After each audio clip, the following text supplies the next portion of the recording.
2013 á greinist kona mín með krabbamein og lætur svo lífið ári seinna eftir baráttu við það. Og síðan 2019 að þá greinist dóttir mín með krabbamein í botnlanga sem mjög sjaldgæft. Fékk botnlangakast og það kom í ljós að það var krabbamein í botnlanganum og hún komst frá því og 2020 þá greinist bróðir minn með krabbamein í ristli. Tapar hann þeirri baráttu fyrir ári síðan, í janúari á síðustu ári. Ég greinist svo með krabbamein í blöðruhálskirtli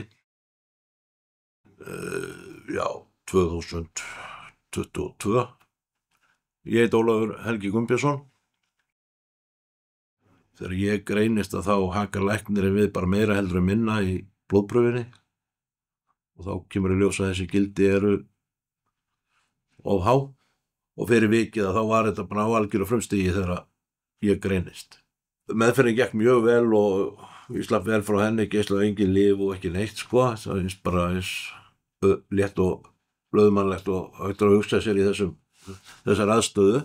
Og svoleiðis en svo hef ég setið uppi með eftirstöður af þeirri meðferð.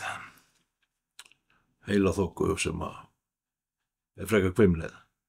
Og væntanlega framan af tel ég á þess að geta sett puttan á það að þá hafði mér bara þótt þetta eðlilegt.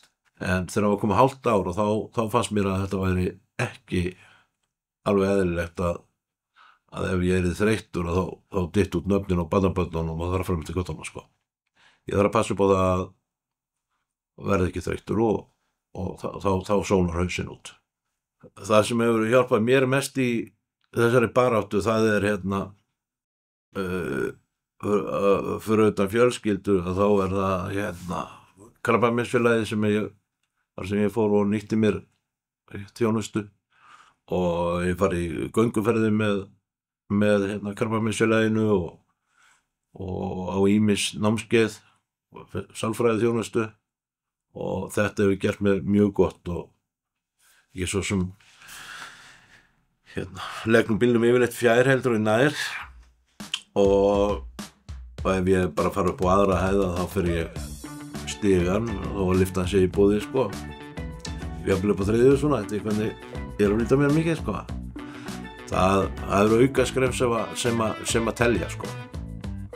Ég reyni að fara til fjalla til þess að svona tæma hugan og svo er ég svolítið að þvælast á trillunum minni út á sjó og einn með múkkanum, það er ágætis svona hvað kalla með svona núvitund í því fólki.